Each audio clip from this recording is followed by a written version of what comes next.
우리 모두에게 임하기를 예수님의 이름으로 간절히 축원해 드립니다. 오늘 말씀은 로마서 16장 1절에서 16절 말씀을 근거로 하나님이 기억하시는 사람이라는 제목으로 하나님 말씀 증거하겠습니다. 완전한 복음 로마서 강의 45번째 시간입니다.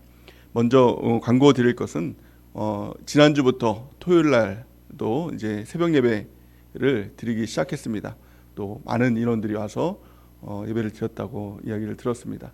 그리고 기억하시고 또 까먹고 못 오시는 분이 없도록 기억하시기 바랍니다.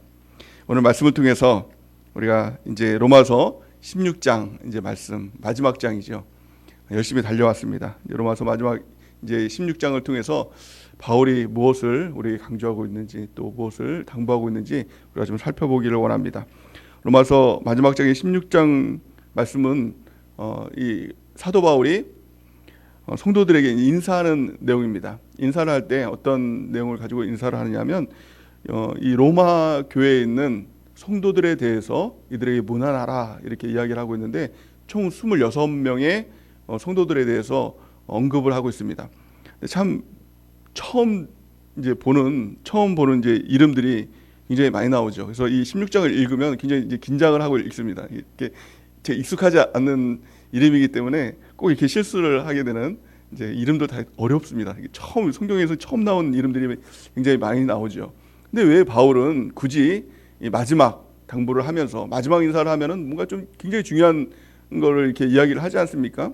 그래서 우리 예전에 교장 선생님들 막 이렇게 얘기하면은 끝으로 하면서 그냥 굉장히 이제 귀한 이제 중요하다고 생각한 걸 꼭 이렇게 당부하는 모습을 볼 수가 있는데 사도 바울은 이 마지막 장을 쓰면서 왜 성도들의 이름을 이렇게 굳이 한 사람 한 사람 언급하면서 그 사람의 이름을 이렇게 성경에 기록을 해놨을까? 이것을 우리가 좀 생각해 보길 원합니다. 왜 그랬을까요? 사도 바울은 이들을 기억하길 원했습니다. 사도 바울의 기억이 아니라 사실은 하나님이 기억하시는 사람, 이 사람들을 일일이 이렇게 열거하고 있는 것들을 볼 수가 있습니다. 그들이 성경에 기록됐다는 것입니다. 우리는 처음 보는 사람이라서 이 사람이 누구인지 잘 모르지만 이 사람 입장에서는 어때요? 천국에서 내가 성경에 기록된 사람이야. 우리가 이렇게 천국에 가면 전혀 이렇게 모르는 사람이 아마 찾아올 것 같아요. 그래서 암블리아, 우르바노, 그런 사람들 보니까 안드르니고와 유니아 이런 사람들이 찾아와서 나냐 이렇게 물어보면 잘 모르겠는데라고 하면은 나 성경에 기록된 사람이야. 이게 로마서 16장에 기록된 사람이야. 이렇게 아마 자기를 소개를 하리라 이렇게 생각이 됩니다. 굉장히 영광스러운 것이죠. 그래도 하나님께서 기억하시는 사람의 핵심이 누구일까? 오늘 사도 바울은 딴 데서 열심히 있는 사람 얘기한 것이 아니라 로마 교회 안에서 그들이 수고하고 또 하나님을 위해서 헌신한 그 모습들을 기억하라 이렇게 얘기하고 있는 것이죠. 하나님께서 기억하시는 사람의 가장 큰 특징이 뭐예요? 교회 안에서 하나님과 함께 주님 안에서 함께하는 사람, 함께 헌신한 사람을 하나님께서 기억하신다는 것입니다. 하나님께서 기억하신다는 것이 얼마나 중요합니까? 천국문 앞에서 많은 사람들이 이렇게 온다고 하죠. 그래서 예수님 앞에서 성경에 기록되어 있는데요. 이렇게 얘기한다고 합니다. 예수님, 저는 이 땅에서 선지자 노릇도 하고요. 또 기적도 행하고요. 또 많은 사람들의 병자도 고쳤습니다. 하나님을 위해서 참 열심히 일했습니다. 라고 하는데 예수님께서는 그들을 보면서 뭐라고 얘기를 하신다고 하시죠? 나는 너를 도무지 알지 못한다. 불법을 행하는 자들아 나를 떠나가라 이렇게 얘기를 한다는 겁니다. 무슨 말입니까? 자기 열심으로 하나님을 위해서 무엇인가 열심을 했다고 하는 것은 하나님께서 그것을 하나도 기억을 하지 못한다는 거예요. 그 사람을 모른다는 겁니다. 천국문 앞에서 내가 너를 모르겠다라고 하면, 기억하지 못한다라고 하면 바로 지옥인 것입니다. 천국은 누가 가는 것입니까? 하나님께서, 예수님께서 기억하시는 사람만이 천국으로 가는 것입니다. 누굴 기억합니까? 예수 그리스도의 몸된 교회, 지체 안에서 함께 있는 사람, 함께 수고한 사람을 하나님께서 기억하신다는 것입니다. 왜 그럴까요? 교회는 그의 몸이니 예수님의 몸입니다. 예수 그리스도께서 머리 되시고 머리 대신 몸인 것입니다. 몸이 지체를 기억하지 못할까요? 당연히 기억하겠죠. 그러기에 가장 중요한 것은 핵심은 뭐예요? 교회입니다. 교회를 잃어버리고 자기 열심으로 일하는 사람은 예수님께서 도무지 알지 못하는 사람이 되는 것입니다. 우리 교회 안의 지체로서 우리가 함께함을 통해서 붙어있음을 통해서 하나님께 헌신되고 또 하나님께서 기억하시는 우리 모두가 되기를 예수님의 이름으로 간절히 축원해 드립니다. 그럼 오늘 말씀을 통해서 총 10가지로 하나님께서 기억하시는 사람이 누구인지 우리가 좀 살펴보기 원합니다. 10가지라고 하니까 좀 얼굴이 사색이 돼서 오늘 집에 못 가겠다 이렇게 생각하시는 분인데 간단하게 간략하게 최소한 이렇게 살펴보기 원합니다. 가장 첫 번째는 한계를 극복하는 사람입니다. 우리 1절 말씀을 같이 한번 보면 내가 겐그리아 교회의 일꾼으로 있는 우리 자매 베베를 추천하노니 이렇게 얘기를 합니다. 베베라는 사람 한번 처음 들어보셨죠? 베베라는 사람을 보면 이 자매라고 얘기합니다. 여자라고 얘기합니다. 근데 여자의 몸으로 사도 바울의 편지를 가지고 로마까지 가서 그 로마 교회에 전달해 준 사람이 바로 이 베베입니다.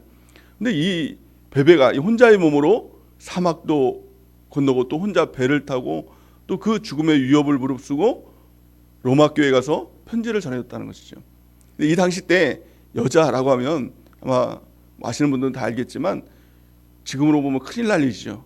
그러니까 사람으로 이렇게 계수를 안 했던 이 존재가 바로 이 여자라는 이 존재였습니다. 지금은 남녀평등 아니 여성 상위 시대라서 이런 거 하면 큰일 나죠. 그래서 이 유대인들이요 특별히 이렇게 기도를 하면서 이런 기도를 했다고 합니다. 하나님 감사합니다. 이런 기도를 하면서 하나님 내가 짐승으로 태어나지 않은 것을 참 감사합니다. 또한 여자로 태어나지 않은 것을 참 감사합니다. 이렇게 이야기를 했다고 합니다. 지금 보면 이렇게 고소당할 일이 아닙니까? 깜빵 가야 됩니다. 그런데 이 당시 때는 이게 너무나도 당연한 거예요. 여자라는 존재가 굉장히 이렇게 인정을 받지 못했던 시대였다는 것이죠. 그럼에도 불구하고 이 베베는 여자의 신분으로 남자도 하기 어려운 이 일들을 감당했다는 거예요. 한계를 극복하는 사람.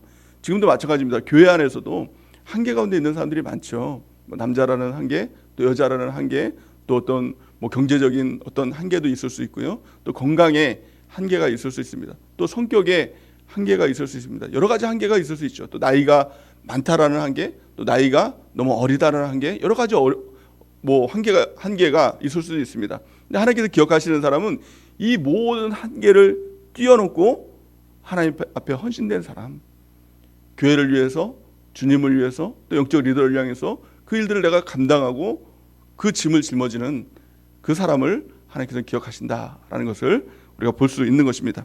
우리 모두가 여러 가지 한계가 있을지라도 그 한계에 묶여 있는 것이 아니라 한계를 뛰어넘고 우리가 하나님의 일을 하는 우리 모두가 되기를 예수님의 이름으로 축복합니다. 두 번째 사람은 충성스러운 사람을 하나님께서 기억하신다라는 것을 볼 수가 있습니다. 얼마만큼의 충성일까요? 우리 3절 4절 말씀을 같이 한번 읽어볼까요? 다시 한번요. 시작.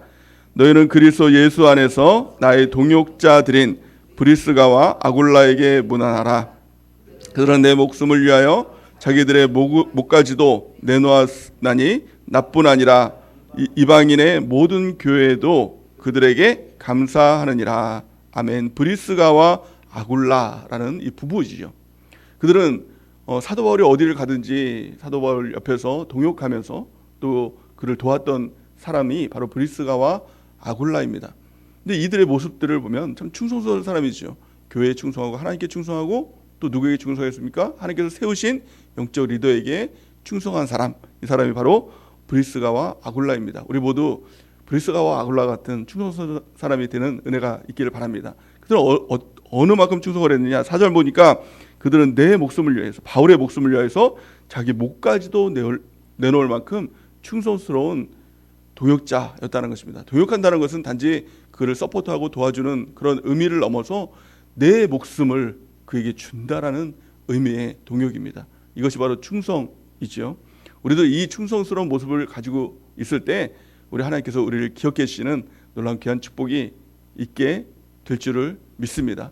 그래서 주님을 위해서 또 교회를 위해서 또 영적 리더를 위해서 내 목숨까지도 하나님 드리겠습니다. 이 마음으로 우리가 헌신되는 충성된 주님의 종이 되는 은혜가 넘치길 바랍니다. 세 번째는 하나님께서 세우신 전도의 열매를 하나님께서 기억하신다라고 말씀하고 있어요. 5절 말씀에 보니까 또 저희 집에 있는 교회에도 문안하라. 내가 사랑하는 에베네도에게도 문안하라. 그는 아시아에서 그리스도께 처음 맺은 열매니라. 아멘. 교회 안에서 전도되고 양육되어서 세워져서 또 그리스도의 일꾼으로 세워진 그 열매, 이것이 열매지요. 그 열매를 하나님께서 귀하게 여기신다는 것입니다. 올 한 해 우리가 한 사람을 전도해서 양육해서 열매로 하나님께 드리자라고 이렇게 하고 있지 않습니까? 그 열매를 하나님께서는 기억하시고 또 뿐만이 아니라 그 열매를 맺은 사람을 하나님께서 기억하시겠죠. 그래서 열매 맺는 일이 교회 안에서 얼마나 귀한 일인지 모릅니다. 우리가 하나님께 기억되는 교회가 되기 위해서 또 하나님께서 기억하시는 사람이 되기 위해서 열매 맺는 귀한 축복이 있길 바랍니다. 또한 그 열매에게도 얼마나 귀한 축복입니까? 교회 안에서 세워진 그 열매를 통해서 그 열매를 하나님께서 기억하신다니 우리가 열매 맺는 우리 교회가 되고 또 열매 맺는 우리 모든 성도님들이 되는 은혜가 넘치기를 바랍니다. 또 네 번째는 많이 수고한 사람을 하나님께서 기억하신다라고 이렇게 말씀하고 있습니다. 6절 말씀에 보니까 너희를 위하여 많이 수고한 마리아에게 문안하라 이렇게 얘기합니다. 마리아라고 하면 이 당시 때 이름 중에서 가장 흔한 이름 중에 하나가 마리아라는 이름이었습니다. 그러니까 어떤 마리아인지는 모르지만 하나님께서 많이 수고한 마리아에게 문안하라 이렇게 얘기합니다. 또 12절 말씀에 보면 주 안에서 수고한 드루베나와 드루보사에게 문안하라. 주 안에서 많이 수고한 사랑하는 버시에게 문안하라. 아멘. 교회 안에서 많이 수고하는 것, 이것이 하나님께서 기억하시는 사람이 된다는 것입니다. 그래서 우리가 보통 수고하셨습니다 이렇게 얘기를 하죠. 이렇게 보통 이제 그냥 의뢰하는 인사치레가 될 수 있지만 사실은 그 인사뿐만이 아니라 수고하는 그 일, 그것이 하나님께서 기억하시는 귀한 그 은혜가 된다는 것입니다. 그래서 우리의 수고는 하나도 헛된 것이 아닙니다. 우리 교회 안에서 수고하면서도 아이고 내 수고 누구 알아주는 사람도 없고 목사님도 몰라주고 셀장님도 몰라주고 아이고 내가 이게 뭐 하는 짓이야 이렇게 얘기하지 말라는 거예요. 아무도 몰라줘도 하나님만 기억하시면 된다는 거예요. 그래서 하나님께서 나를 꼭 기억해 주신다. 우리의 모든 수고는 하나도 헛된 것이 아니라 땅에 떨어진 것이 아니라 그것이 시간이 허비한 것이 아니라 하나하나 하나님께서 다 기억해 주시는 귀한 은혜가 있는 것입니다. 고린도전서 15장 58절 말씀 우리 같이 한번 읽어보겠습니다. 시작. 그러므로 내 사랑하는 형제들아 견실하며 흔들리지 말고 항상 주의 일에 더욱 힘쓰는 자들이 되라. 이는 너희 수고가 주 안에서 헛되지 않은 줄 알미라. 아멘. 우리 모두가 주 안에서 또 교회 안에서 더욱 힘쓰는 우리 모두가 되길 바랍니다. 수고가 하나도 헛된 것이 없다라는 것입니다. 천국에서 우리의 수고가 모두 기억되고 우리 주님께서 우리의 땀을 닦아주시고 눈물을 닦아주시면서 나의 충성된 종아 수고했다. 이 한마디면 정말 너무 감사할 것 같지 않습니까? 그 한마디 정말 듣는 것 이게 제 평생의 소원입니다. 우리 주님께서 뭐 여러 사람들이 뭐 수고했습니다. 뭐 그런 것도 참 힘이 되고 용기가 되지만 우리 주님께서 수고했다. 이거 한마디만 정말 듣고 싶습니다. 그를 위해서 우리가 교회 안에서 충성되고 수고한 누구보다도 더욱 수고하는 우리 모두가 되기를 바랍니다. 다섯 번째는 하나님께서 기억하시는 사람은 주를 위해서 박해받는 사람을 하나님께서 기억하신다 이렇게 말씀하십니다. 7절 보니까 내 친척이요 나와 함께 갇혔던 안드르니고와 유니에게 문안하라 이렇게 얘기를 하고 있죠. 사도 바울과 같이 갇혔던 박해받았던 이 사람들을 하나님께서는 기억하신다는 것입니다. 박해받는 것 우리는 때로 힘들고 참 어렵죠. 누군가 나를 예수님 믿는 것 때문에 또 도외시하고 또 욕하고 심지어는 뭐 물리적으로 이렇게 박해를 한다라고 하면 참 섭섭하기도 하고 서운하기도 하고 또 가장 가까운 또 그 가족이라면 가장 믿고 신뢰했던 사람마저도 등을 돌린다면 참 그것 때문에 가슴이 아플 것입니다. 그런데 그 사람을 하나님이 기억해 주신다는 거예요. 무엇보다 더 큰 약속이 뭐예요? 마태복음 5장 10절 말씀 보니까 우리 같이 한번 읽어볼까요? 시작. 의를 위하여 박해를 받는 자는 복이 있나니 천국이 그들의 것임이니라. 아멘. 이것이 예수님께서 주시는 가장 큰 축복, 약속 아닙니까? 의를 위하여서, 교회를 위하여서, 주님을 위하여서, 또 복음을 위하여서 박해를 받는 사람, 그 사람이 복을 받는 사람이다. 왜요? 천국이 그들 것이며 천국 이거 너 거야 이렇게 말씀하시는 것 아닙니까? 이게 너무 큰 축복이죠. 이 땅은 잠시이지만 천국은 영원한 것 아닙니까? 잠시 박해를 받는 걸 통해서 영원한 가치 있는 귀한 축복을 받는다면 이건 정말 남는 장사 중에서도 정말 100배, 1000배, 만배, 억배나 남는 장사 아닙니까? 이 땅 위에서도 우리가 박해를 기뻐하는 은혜가 있길 바랍니다. 너무 귀한 것은 지금이 박해의 시대 아닙니까? 이 마지막 때 박해 저절로 됩니다. 예수 믿습니다. 이게 전도자 하나만 이렇게 하면서 전도해도 박해가 엄청나죠. 그래서 막 교회 안에 막 전화가 오고 또 뭐 경찰에서도 전화가 오고 시청에서도 전화가 오고 박해를 하면서 이 박해를 기뻐하는 은혜가 있길 바랍니다. 박해를 통해서 하나님께서 우리 가운데 천국을 예비하시고 천국이 너희 것이야 라고 이렇게 말씀하는 것입니다.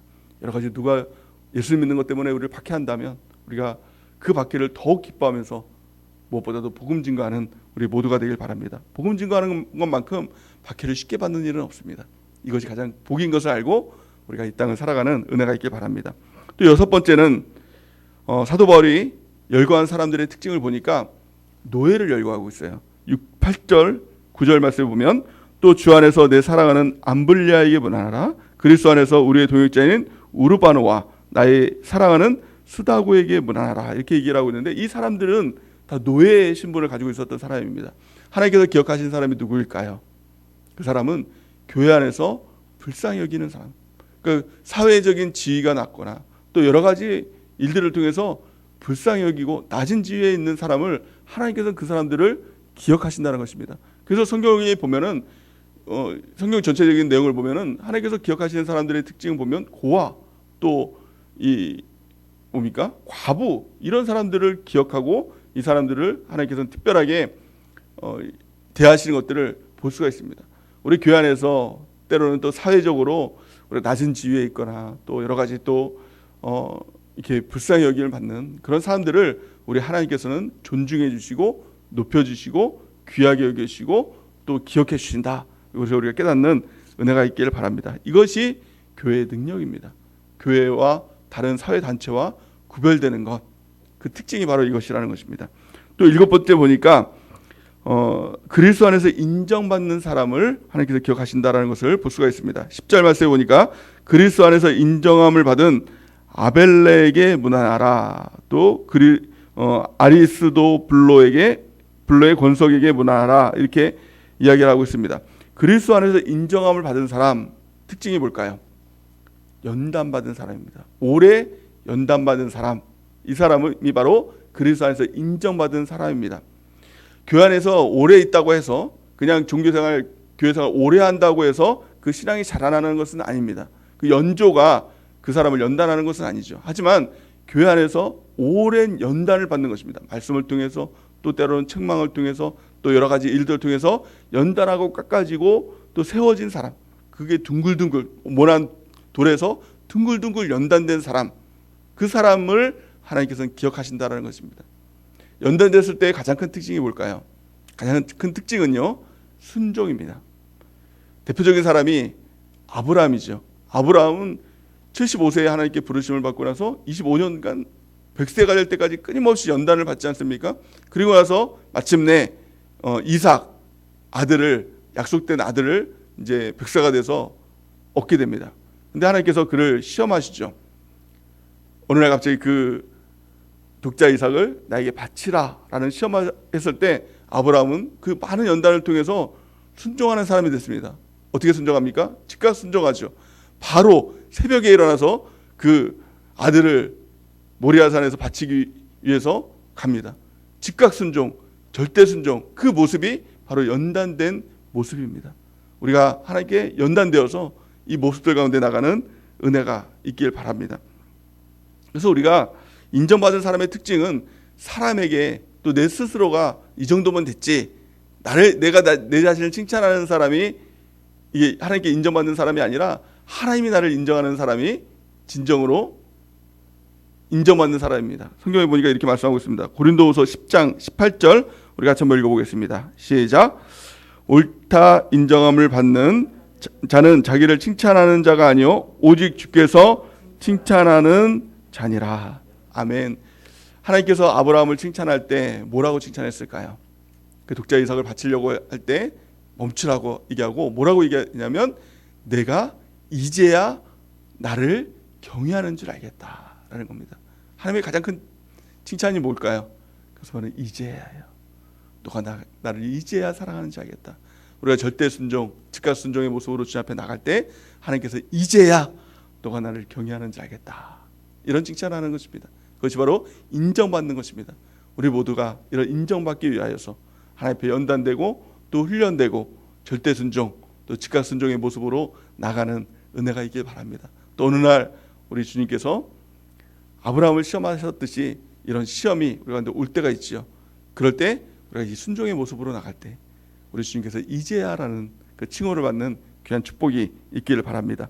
또 여덟 번째는 순종할 때 즉각 순종, 절대 순종이 안 될지라도 억지로라도 순종하는 사람, 이 사람을 또 하나님께서 기억하신다라고 성경은 말씀하고 있는 것입니다. 우리 13절 말씀을 같이 한번 읽어볼까요? 13절 말씀을 같이 한번 읽겠습니다. 시작. 주 안에서 택하심을 입은 루포와 그의 어머니에게 문안하라. 그의 어머니는 곧 내 어머니니라. 아멘. 여기서 루포라는 사람이 나오는데 루포의 아버지는 우리가 알고 있는 바로 구레네 사람 시몬입니다. 예수님께서 십자가를 지고 가실 때 그 길을 가다가 고향을 가다가 갑자기 붙들려 가지고 그 십자가를 억지로 대신 지고 갔던 사람입니다. 그의 입장에서 어때요? 길 가다가 날벼락 맞은 거죠. 이게 뭐야? 십자가가 또 뭐 이 피 묻은 피가 뚝뚝 떨어지는 그 십자가, 저주의 십자가 아닙니까? 이걸 내가 왜 져? 내가 무슨 죄도 없는데. 근데 갑자기 억지로 그 십자가를 지고 가는 거예요. 그 당시 때는 억울했겠죠. 내가 왜 이런 십자가를 지고 가야 돼? 내가 무슨 죄가 있다고? 그래서 막 원망도 나오고 불평도 나왔을 겁니다. 억지로라도 그 십자가를 지고 갔더니 하나님께서 그를 기억해 주셨다는 거예요. 그래서 그의 자손이 어때요? 하나님께 쓰임받는 루포, 그의 어머니 바울이 그 아내를 보면서 이 너의 어머니라 이렇게 말씀하고 있는 거 아닙니까? 나의 어머니라고 이렇게 말씀하고 있는 거 아닙니까? 하나님께서는 우리가 어떤 정말 하나님의 일을 할 때도 갑자기 내가 뭐 어떤 일을 맡을 때가 있죠. 갑자기 뭐 셀장의 일을 맡고 또 갑자기 어떤 교회 일을 맡고 그래서 내가 왜 이런 일들을 해야 되나라고 하지만 억지로라도 그 순종을 하며 나가다 보면 하나님께서 그를 기억하시고 하나님께서 그를 세워주시고 존귀한 자로 하나님께서 기억해 주시는 귀한 축복이 있게 될 줄을 믿습니다. 그래서 억지로라도 하는 것 이게 너무나도 큰 축복인 것입니다. 구레네 시몬이 그 당시에는 몰랐지만 이게 지금 천국에 있으면 아유 그 십자가 내가 안 졌으면 어쩔 뻔했어 뭐 그 생각하고 있지 않겠습니까? 우리 억지로라도 우리 교회 안에서 순종하며 또 하나님의 짐을 지는 은혜가 있길 바랍니다. 또 아홉 번째는 하나님께서 15절 말씀에 보니까 빌롤로고와 율리아와 네레오와 그의 자매와 올lum바와 그들과 함께 있는 모든 성도들에게 문안하라 이렇게 얘기합니다. 그들이 누굽니까? 그들은 바로 이 당시 때 가정교회의 영적 리더들이었다는 것입니다. 하나님께서 기억하시는 사람이 누굽니까? 영적 리더, 교회 안에서 세우신 리더, 이 리더들을 하나님께서 특별하게 기억해 주신다는 것입니다. 나에게 맡겨진 영혼들, 또 셀장으로 또 교회 이 교학교 셀장으로 우리가 세우신 분들이 있죠. 이들을 귀하게 여기기 바랍니다. 또 이렇게 세워졌다면 하나님의 일을 충성스럽게 맡겨진 양떼를 위해서 우리가 충성을 다해서 주 앞에 드리는 은혜가 있기 바랍니다. 하나님께서 기억하시는 귀한 셀장님이 되고 또 그 셀장님들을 섬기는 우리 모두가 되는 귀한 축복이 있길 바랍니다. 또 열 번째는 가장 하나님의 핵심인데요. 우리 16절 말씀을 같이 한번 읽어볼까요? 16절 시작. 너희가 거룩하게 입맞춤으로 서로 문안하라. 그리스도의 모든 교회가 다 너희에게 문안하느니라. 아멘. 하나님께서 기억하시는 사람, 교회 안에 지체로 교제하고 함께하는 그 사람들을 하나님께서 기억해 주신다라는 것입니다.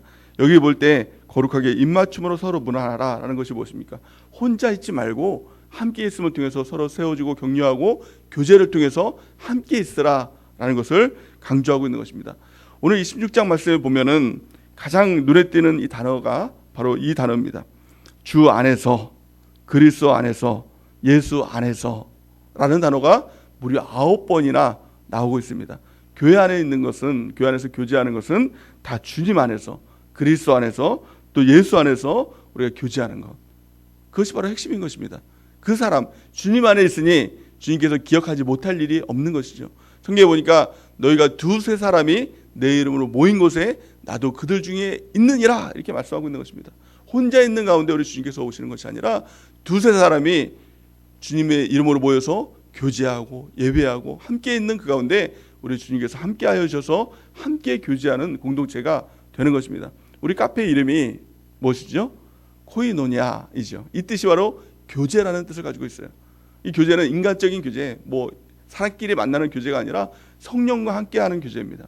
우리가 셀 공동체를 이루고 서로 교제할 때 주님 안에서 주님의 이름으로 서로 교제할 때 성령께서 우리 가운데 함께 하시고 주님과 함께하는 교제가 된다라는 것입니다. 또한 로마서 12장 5절 말씀 보니까 이렇게 말씀하고 있죠. 우리 같이 한번 읽어볼까요? 시작. 이와 같이 우리 많은 사람이 그리스도 안에서 한 몸이 되어 서로 지체가 되었느니라. 아멘. 교회는 지체가 되는 것, 한 몸이 되는 것, 하나가 되는 것. 그럴 때 우리 주님께서 기억하시는 사람이 되는 것입니다. 갈라디아서 3장 28절 우리 같이 한번 읽어보겠습니다. 시작. 너희는 유대인이나 헬라인이나 종이나 자유인이나 남자나 여자나 다 그리스도 예수 안에서 하나니라. 아멘. 우리는 교회 안에서 참 여러 가지 모습이 있었죠. 오늘 본 말씀을 통해서 여러 가지 모습이 있지 않습니까? 이 사람들 중에는 왕족도 있었습니다. 헤롯 대왕의 친척들도 있었고요. 또 이들 중에서는 아까 살펴봤던 것처럼 노예 신분도 있었습니다. 그들은 전혀 어울릴 수 없는, 함께할 수 없는 공동체였습니다. 하지만 주님 안에서, 예수 안에서 그들이 함께함을 이룰 수 있었고 교제함을 이룰 수 있었고 하나가 될 수 있었다는 것입니다. 교회 안에는 참 여러 가지 사람들이 다 모이는 곳이 교회 공동체입니다. 하지만 예수 그리스도 안에서 우리는 하나다라는 것을 우리가 깨닫는 은혜가 있길 바랍니다. 또 우리가 하나가 될 때, 함께함의 공동체를 이룰 때 하나님께서 주시는 이 매개체가 있습니다. 그냥 우리끼리 모여서 하나가 되는 것이 아니라 성경에 보니까 마디를 통해서 너희가 하나가 된다라고 이렇게 말씀하고 있죠. 에베소서 4장 16절 우리 같이 한번 읽어보겠습니다. 시작. 그에게서 온 몸이 각 마디를 통하여 도움을 받음으로 연결되고 결합되어 각 지체의 분량대로 역사하여 그 몸을 자라게 하며 사랑 안에서 스스로 세우느니라. 아멘. 우리 몸도 마찬가지로 우리 몸은 손가락이 있으면 손가락 혼자서 움직이는 것이 아닙니다. 그냥 팔이 있으면 팔 혼자서 움직이는 것이 아니라 가만히 보세요. 다 마디를 통해서 움직입니다. 손가락도 손가락 이 마디가 있지 않습니까? 팔도 마찬가지입니다. 이 팔목에 마디가 있어요. 팔꿈치도 마디가 있죠. 저만 있는 게 아니죠. 여러분들 다 있죠. 어깨도 마찬가지로 어깨에 마디가 있습니다. 목도 다 마디가 있죠. 허리도 마디가 있습니다. 온 몸은 다 마디를 통해서 움직이게 하나님께서 만들어 놓으셨습니다. 뭘 의미라는 것입니까? 교회도 마찬가지로 혼자서 움직이는 것이 아니라 혼자서 자라나겠다고 뛰어다니는 것이 아니라 마디를 통해서 움직인다는 것입니다. 이 마디가 무엇입니까? 하나님께서 세우신 영적 리더, 이 축이 바로 마디라는 것입니다. 그래서 우리가 이 교회 안에서 하나가 될 때도 마디를 중심으로 모여야 된다는 것입니다. 마디는 영적 리더, 가장 첫 번째는 담임 목사님, 또 두 번째는 셀장. 이 마디를 통해서 우리가 상합되고 모이고 함께 될 때 자라나게 되고 함께 되는 공동체를 이룰 수가 있는 것입니다. 마디 중심으로 우리가 하나됨을 이루는 귀한 축복이 있기를 바랍니다. 이 공동체를 통해서 한계를 뛰어넘고 누구보다도 수고하고 충성스러운 하나님의 일꾼이 되어서 우리가 천국 그 문 앞에서 우리 예수님께서 내가 너는 안다, 내가 너를 아주 잘한다, 착하고 충성된 종아 수고했다 라는 칭호를 받는, 하나님께서 기억하시고 우리 주님께서 안아주시는 귀한 축복을 받는 우리 모두가 되기를 예수님의 이름으로 간절히 축원해 드립니다. 이제 우리 하나님